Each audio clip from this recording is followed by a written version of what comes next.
यानंतर पाहूया लोकसभा निवडणुकीत अमरावती लोकसभा मतदारसंघात भाजप उमेदवार नवनीत राणा यांना पराभवाचा सामना करावा लागला। पण आता या पराभवाचं राजकीय कवित्व काही थांबायचं नाव घेत नाही। नवनीत राणा यांनी आमदार राजकुमार पटेल यांच्यावर आरोप केला आणि त्यामुळे राणा आणि पटेल यांच्या शाब्दिक युद्ध रंगले।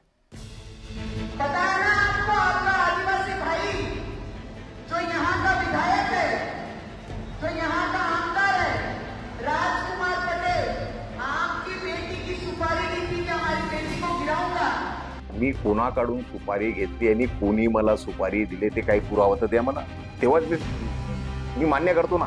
निकाल लागून आता 2 महिने झाले। 2 महिन्यानंतर कोणाचे आभार मानतो म्हटलं तर ते मला असं वाटते वराती मागून घोडे असं होईल। अमरावतीच्या माजी खासदार नवनीत राणा आणि मेळघाट विधानसभेचे आमदार राजकुमार पटेल यांच्यात पुन्हा एकदा आरोप प्रत्यारोपांचा सामना रंगलाय। कोणी मला सुपारी दिले ते काही पुरावा तर द्या मला। नुकताच झालेल्या लोकसभा निवडणुकीवरून या वादाला तोंड फुटलंय। अमरावती लोकसभा निवडणुकीत बरंच राजकारण रंगलं होतं। नवनीत राणा यांनी ऐन लोकसभा निवडणुकीत भाजपात प्रवेश करून लोकसभा लढवली होती। त्यांच्या विरोधात काँग्रेसचे बळवंत वानखेडे तर बच्चू कडू यांच्या प्रहार जनशक्ती पार्टीचे दिनेश भूप हे उमेदवार होते। या तिरंगी लढतीत बळवंत वानखेडे यांनी नवनीत राणांचा दणदणीत पराभव केलाय।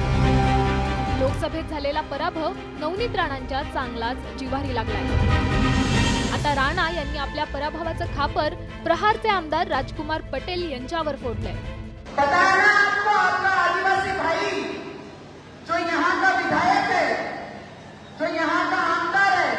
राजकुमार पटेल, आपकी बेटी की सुपारी ली थी कि हमारी बेटी को गिराऊंगा, और उसने पूरी ईमानदारी से पैसे लेकर नया गाड़ी, नई व्यवस्था, नई सब चीज बना ली। लोकसभा निवडणुकीतील पराभवानंतर नवनीत राणा पुन्हा एकदा आपल्या मतदारसंघात सक्रिय झाल्यात। जनतेचे आभार मानण्यासाठी त्यांनी आभार दौरा सुरू केलाय। मेळघाटच्या धरणीतील सभेमध्ये नवनीत राणा यांनी स्थानिक आमदार राजकुमार पटेल यांच्यावर आरोपांची झोड उठवली आहे। आता या अगोदर पण यशोमती ताईला हेच म्हटले की तुम्ही सुपारी घेतली, त्यानंतर बच्चू कडूला म्हटलं की मला पाळायची सुपारी घेतली, आता मला म्हणून आले की राजकुमार पटेल मला पाळायची सुपारी घेतली। मग मी कोणाकडून सुपारी घेतली आणि कोणी मला सुपारी दिले ते काही पुरावा तर द्या मला, काही पुरावा द्या ना मला, तेव्हाच मी मान्य करतो ना। तुम्ही पुरावा दाखवा मला। नवनीत राणा यांनी खासदारकीच्या काळात मेळघाटातील आदिवासी माता आणि बालकांच्या कुपोषणाचा मुद्दा लोकसभेत उपस्थित केला होता का, असा सवाल आमदार पटेल यांनी केलाय।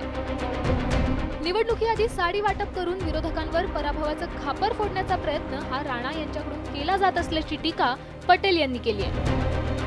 तर अमरावतीचे काँग्रेस खासदार बळवंत वानखेडेंनी नवनीत राणांच्या आभार दौऱ्यावर खोचक टीका केली आहे। नाही, आभार दौरा जर असेल तर या अगोदरच जर लोकांपर्यंत आपण गेलो असतो तर फार चांगलं झालं असतं। निकाल लागून आता 2 महिने झाले। 2 महिन्यानंतर कोणाचे आभार मानतो म्हटलं तर ते मला असं वाटते वराती मागून घोडे असं होईल।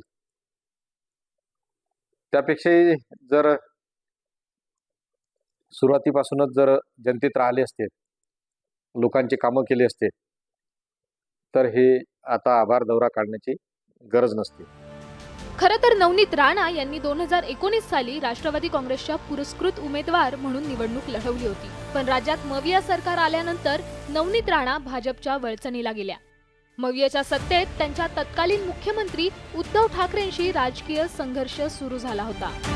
त्यामुळे यंदाच्या लोकसभा निवडणुकीत अमरावती मतदारसंघाकडे सर्वांचं लक्ष लागून राहिलं होतं। तर इकडं भाजपनं अमरावती लोकसभेची निवडणूक प्रतिष्ठेची केली होती। ऐन लोकसभा निवडणुकीपूर्वी राणा यांना पक्षात घेऊन लोकसभेची उमेदवारी दिली होती। तसंच राणा यांच्या प्रचारासाठी पंतप्रधान नरेंद्र मोदी आणि केंद्रीय गृहमंत्री अमित शहांनी प्रचार सभाही घेतल्या होत्या। पण भाजपच्या प्रमुख नेत्यांनी सभा घेऊनही त्यांना नवनीत राणांचा पराभव रोखता आला नाही। त्यामुळे आता लोकसभेतील पराभवावरून आरोप प्रत्यारोप